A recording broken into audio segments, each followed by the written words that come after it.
Good morning, everybody. Welcome to Virtual Hospital Training School. I am Evelyn Olatubosun. So today in our training, we're going to be looking at the transformational power of public speaking. The transformational power of what? Public speaking. Can somebody tell me what you understand by public speaking? When the term public speaking, you hear the term, what comes to your mind? Speaking in front of an audience. Beautiful try. Yes. Any other person?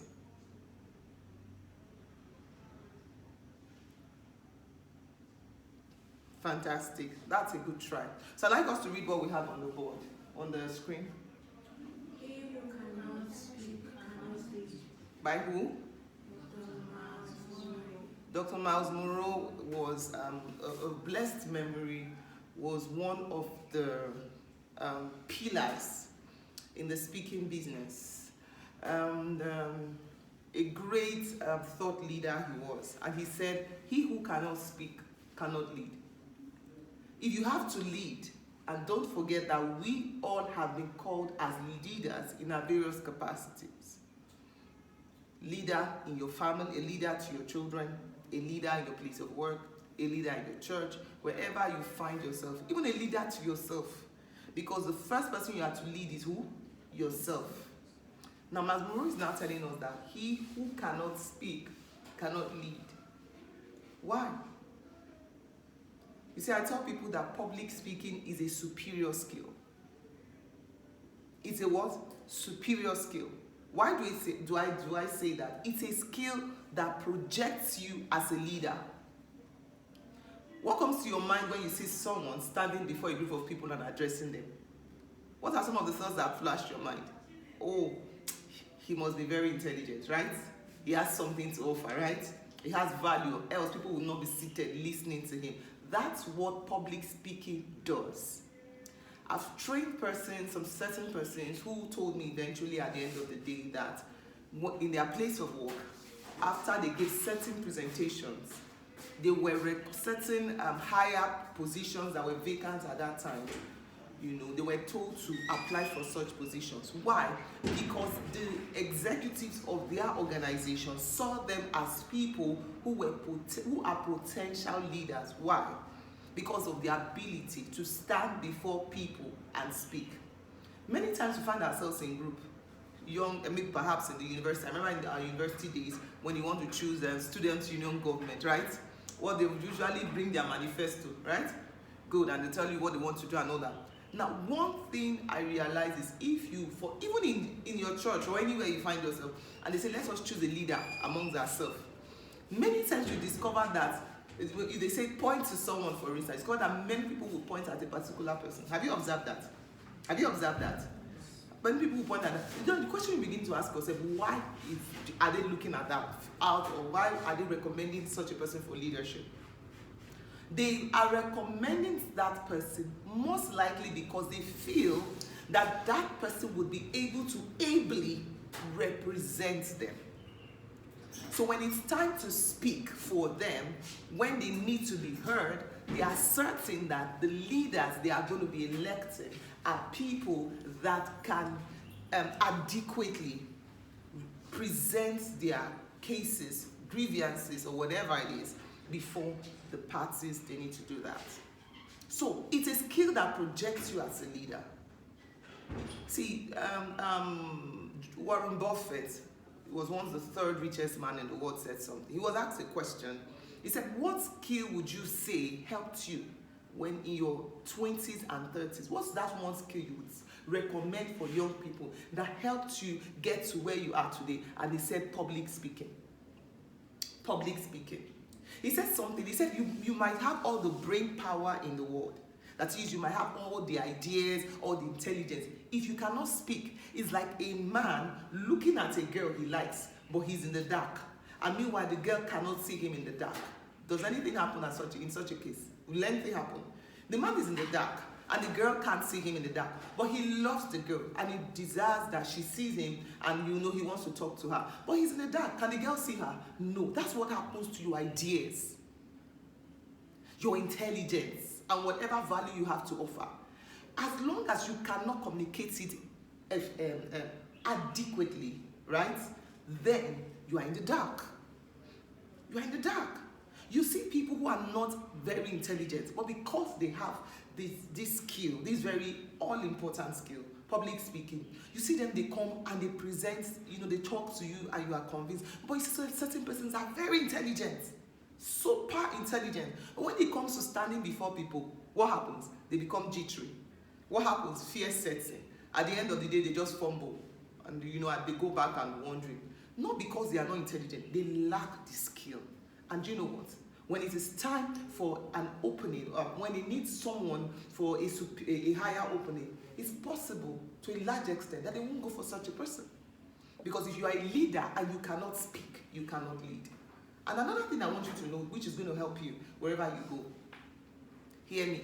If you are a leader and you have followers, subordinates, people who are under you, and can speak better than you to a large extent, it will be difficult for them to submit to you.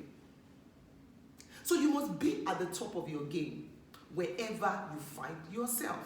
So public speaking is what? A superior skill. Tell your neighbor, public speaking is a superior skill.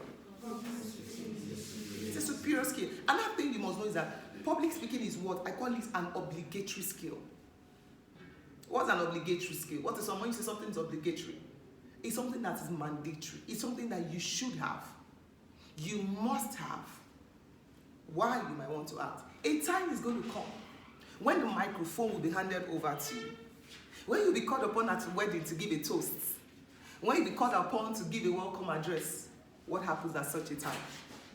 Would you shy away and say, I can't do it? Or would you take the opportunity to display what you have?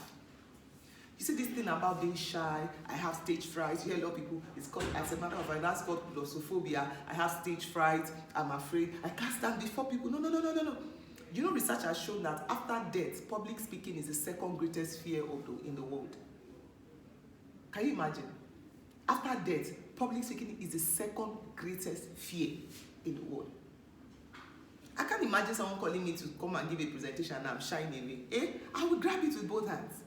Because the truth is, until you show up speaking, certain miracles will not happen. Hello. I hope you're following. So this is just a brief into my journey of public speaking. All right, let me just say it in summary because of our time. Okay, so I was called upon to give a presentation in the defunct Diamond Bank at that time, before they merged with Access Bank. Now, they had a meeting of all their contract staff in the north.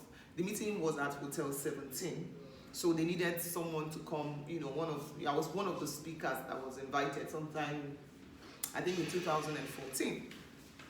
So I got there. So when it was my time to present, I was called upon the podium, and of course, people just clapped casually because they didn't know who I was. Of course, yes, because they didn't know me. I was not a very famous person at that time, and the response was casual. So when I said hello, it was hi, clap for me. Even while they clapped after I was introduced, it was really casual. And when I got there, I sensed a stiffness in the atmosphere. So there was a wall between myself and them. And the truth is this, until you connect with an audience, you cannot convince them. Hello.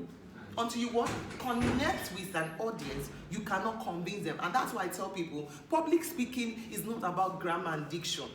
It's not about eloquence, as good as it is. It's your ability, first of all, to connect with people.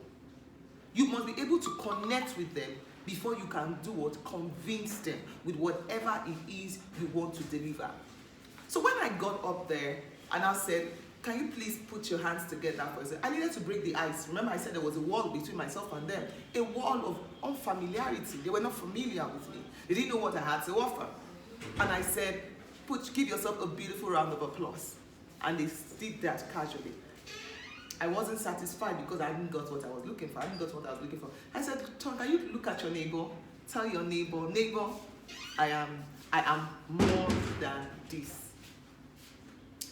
And when you hear such a word, I am more than this, no matter how a person is, it's a word that will make you think. Am I right? Good. And they said that.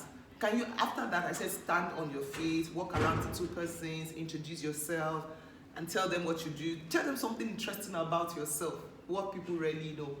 And before you knew it, the whole atmosphere was charged, people were laughing, people were connecting, and at the end of that, say, put your hands together for yourself, and everybody was happy, and they all sat down. At that point, I had broken the wall between myself and them. So they were ready for what I had to offer. But in many cases, what you used to see, when it's time for people to give presentations, they mount up the podium and say, good morning, everyone. My name is Evelyn Olatubo. So this morning, I'll be presenting to you on this. Hear me? If you cannot connect with your audience in the first 2 to 5 minutes of your presentation, you certainly will not be able to connect with them throughout that presentation, in most cases. In most cases. So I'd broken the wall. They were ready for what I had, and it was a beautiful presentation. I can tell you, it was an awesome presentation. And there were close to 800 people. Let's say between 500 and 800 people that day. Now imagine if I had a fear of public speaking and I shied away from that opportunity. Certain other opportunities wouldn't have come through that presentation. All right? So it's an obligatory skill that you must have. So by breaking the ice, I said there was an ice. So you must break the ice before you speak. Hear me. You hear certain people preach or they talk to people and say, this audience, they were so dull, they were not receptive. Have you ever stood to talk to a group of people and the way they are looking at you and all of them, you're like wondering, am I saying rubbish? Has it happened to you before? Yeah. It's not the audience, it is you. There are no boring audiences. There are no boring topics. What you have are boring speakers. Because it is your responsibility to research about your audience before your presentation. Research about them, know who they are. Because when you now have an understanding of who your audience is, it will help you in being able to deliver. First of all, connect with them and deliver your presentation. And in public speaking, we say something. Delivery is king. In writing, they tell you your content is king. But in presentation, in having to speak with people, delivery is king. What does that mean? Delivery is very, very important. Is what? Very, very important. Can someone help me shut that door? The distractions are too many.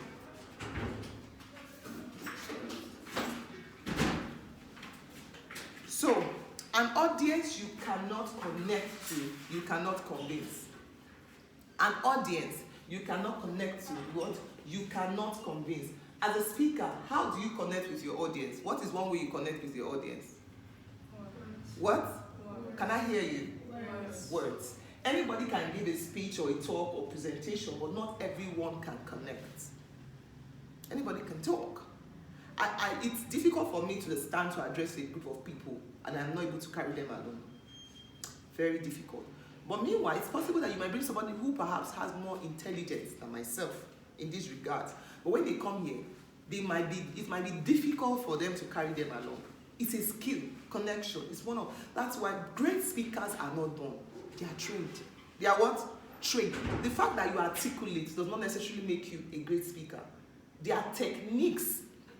There are certain skills that surround the art of effective presentation. And that's why it's important that you get trained in the art of public speaking. Can we read this? Want to go? Throughout human history, yes?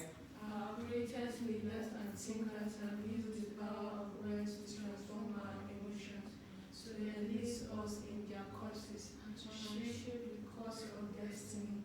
Words are not only creating emotions, they create actions, and from action flow the results of our lives. Beautiful. So throughout human history, the greatest leaders and thinkers have used what?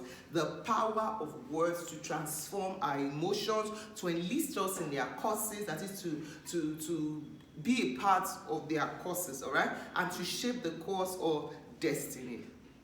How many of us have heard of Dr. Martin Luther King Jr.? The man who came up with this speech, I have a dream. I have a dream that one day my 4 little children will live in a country where they are not judged by the color of their skin, but by the content of their character. You don't know him, right? You don't, you've heard The word, but I don't know. Fantastic. So that quote is associated with Martin Luther King Jr. Now, what happened? Martin Luther King lived in a time where there was very serious, for lack of a better word, chronic racism. You know, they were under terrific bondage as blacks at that time in America. Okay, so bad that if they are on the bus and a black is seated and a white person comes on that bus, the black person, no matter the age, must stand for the white person to sit. At that point, blacks were regarded as what? Second-class beings. They were even referred to as animals at that time. You know, so they were dehumanized. They were relegated to the background.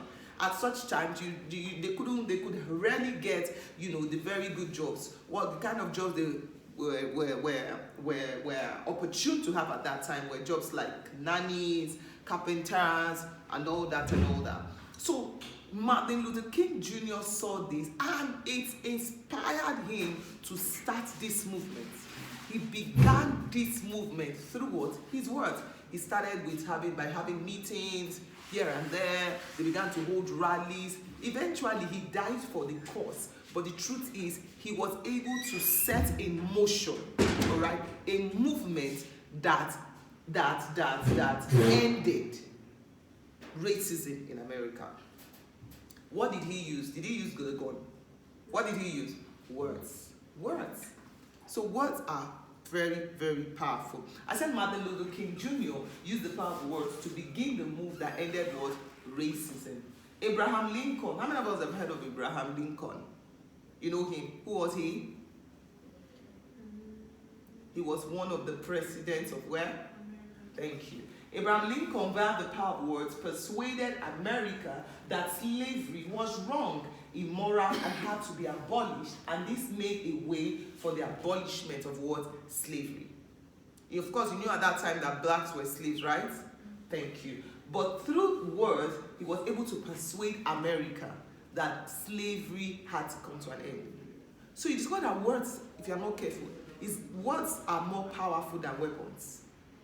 What I mean by weapons, physical weapons, guns and all of that. What steers people to carry up weapons? What steers them to carry weapons? Words. The wrong use of words. In politics, the play of words is the game. Let's just do a quick one here, talking about the power of words. During the regime of Goodluck Jonathan, right? That was PDP. Beautiful. What was the motto of the PDP? Their slogan at that time. When you say PDP, what do you hear? What do you hear? No, it's not complete. Power to the people. What does power represent? Power represents good road. Power represents infrastructure. Power represents money circulation. Power represents a vibrant education system, right? So what PDP was offering at that time was all of this, power to the people. Am I right? Yes. Then APC came on board with their own slogan. What was the slogan of APC? When you say APC, APC, don't forget.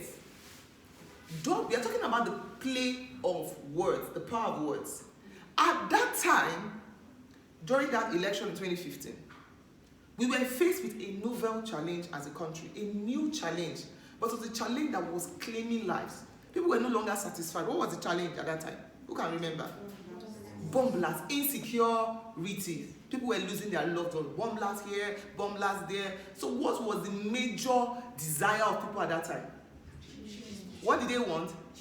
And what was that change? Security. And one of it, the major change was what? Security. Because what's the use of an education system when people are being bombed? Students that go to school, they are bombed. And all of that. And APC now came and said, APC change. When people began to hear the word change, yes, what we actually want is what? Change. We are tired of this insecurity. And they went for change. What happened at the end of the day? Did change win or not? Did they win? Did they win? What did they play upon? Our imagination. Through what? Words. They were able to connect with us through the power of words. So you can see that words are very powerful. So even in politics, the play of words is key. Now, in politics, that is okay. In religion, men will do anything for what they hear from their religious leaders. You hear people, when the religious leader says, go and fight. At the end of the day, you are going to get this, you're going to make it to this. Do people answer? Do they do that or not? I learned about one religious leader who made, I can't remember if it was a religious leader. He made all his followers drink poison and said that night they are all going to heaven. Guess what? They all took the poison. What did he use to convince them? What did he use to convince them? Words. It is possible that they never had that thought before they met with their leader. But because of the persuasive power of the words of their leader, they gave him. In journalism and law, words are mighty weapons. It's interesting to know that I've had to train lawyers in public speaking. Lawyers have attended my public speaking classes because they understand that words, what is the game? It's a tool of their trade. Am I right? What do they trade with? Words. Medical doctors trade with the tablets, injections, and all of that diagnosis, right? The fashion designer trades with his tape, his machine, and all that. Lawyers trade with what? Words. In entertainment industry, artists who have used words creatively made fast fortunes. There's this song that came up that's a very popular song. Nigeria, you know we are very emotional people, right? Anything that appeals to our emotion, we go with it. And you see, we like miracles. Even when we do some, not Nigeria now, for the sake of this broadcast, but generally, to a large extent, many people like, wishing for things to happen. We are a very religious country. So even when we don't labor, we just expect miracles to happen. We are not saying that miracles don't happen, but there's a place of responsibility, right? Good. So when you come, I tell them you will prosper, you will do this. You see people are excited, they are happy. And this young man understood our mentality as Nigerians. He said, what words can I use? He now sang a song. I don't get a lot, God do win. Hey, have you? I don't buy moto, God do win. Everything I do now go. Do you know they started singing this song in church? Many of them, did they eventually buy the cars? Hello, sir. Did they get the alert? Did you? But somebody understood our mindset. He knew the kind of words that would easily move us. And he put them into a song. And he connected with us and collected our money and made fast fortunes. So words are tools of persuasion. They are tools with which we use to connect. In business, you must understand. Oh my God. All right. In business, you must understand that there are words known as interest-soaked words. I'll stop here for today. All right.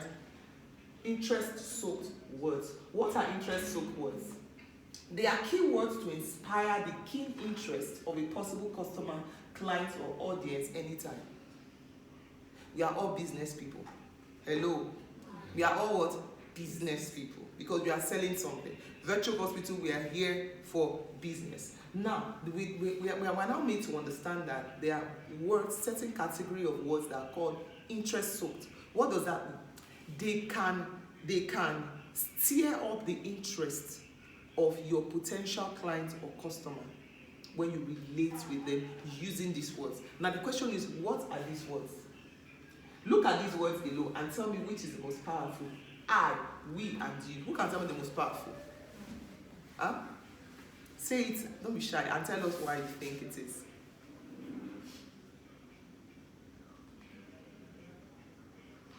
Anybody? Shome? I think I. Why do you think I is the most powerful word?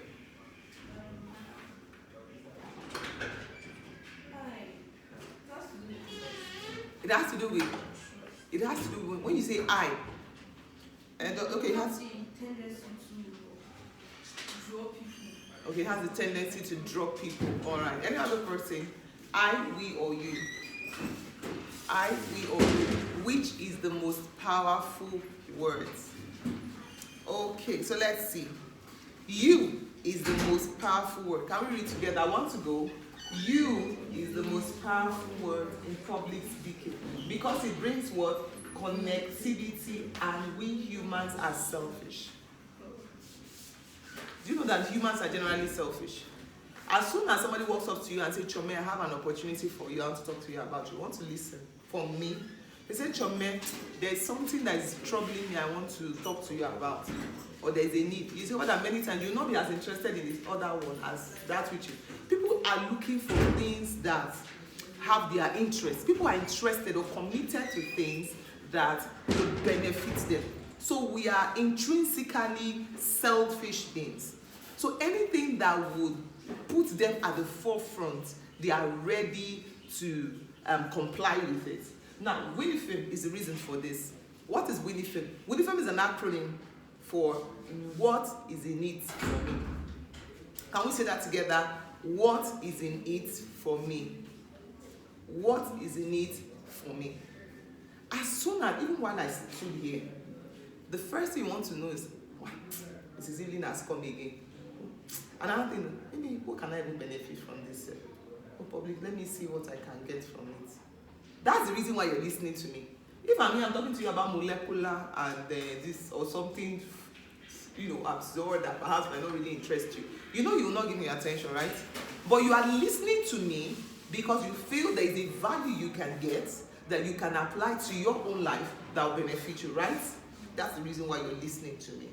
So that's how it is. So when you, rather than say, I want to show you, I want to show you an opportunity, you say, you will be interested in this opportunity I want to show you.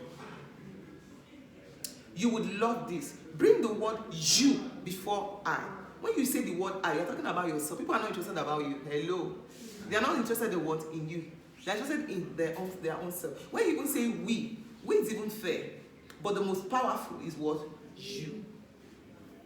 When you're working and I say you, and I say, Francisca, you want to listen, right? When I say you, it shows that something I want to say about you, right? So you want to listen. When I say Francisca,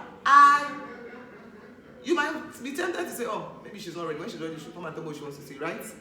So you is very powerful. Begin to employ it. So WINIFIM means what is in it for me. Never forget that this is the psychology of humans, okay? Martin Luther King Jr.'s speech, I Have a Dream, was a speech that shook the world. Why?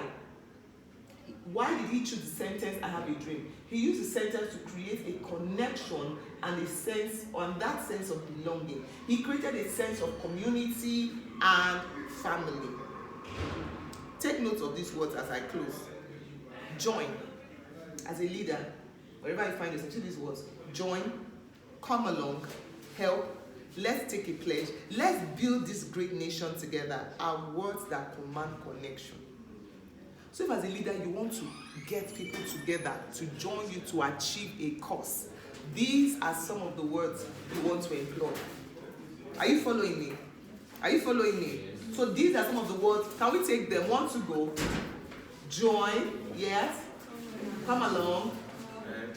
Let's take the pledge. Let's build this great nation together as words that command connection. Let's build this great hospital together. Let's build this great department together. Join me. It is possible. We can make it. We together can make it happen. Come along and let's achieve these great feats that will be XYZ for humanity and so on. All right? So connection is the key to persuasion. Don't forget, finally, as a round off. For you to open your mouth to say anything to somebody, there's a purpose, there's an intention. Am I right? You don't just talk because you just feel like opening your mouth.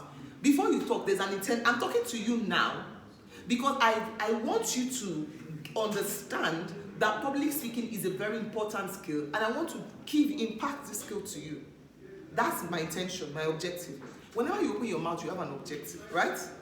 But that objective is to persuade, most likely. Sometimes it's to inform, sometimes it's to enlighten, sometimes it's to educate, but in most cases it's to persuade. But hear me, you cannot persuade until there's a connection. How do you connect? Using words. So you need the right words to hook your audience from the beginning of your speech till the end. And I round off with this. Every presentation has 3 parts. I've said that before and I'm saying it again. It has what? 3 parts. The opening, the body, and the close. Your opening your opening must wow your audience. It must hook them. It must grab their attention. Your body must woo them. You must be convincing in your body. And your close must do what? Your opening should wow them. Your clothes should do what? Your body should what? Woo them, convince them, and your clothes should win them. Win, W-I-N. Win them over to begin to act the way you want them to act, or take the action you desire them to take. So in our next class, we're going to be looking at the structure of public speaking, how to open a presentation, how to arrange your body, and how to have a fantastic clothes. Any contributions, suggestions? Yes. Clap for me then. Clap for me. Did you get anything? Have you got anything today? Are you sure? Yes. You got something? All right. Thank you so much. Thank you, ma'am.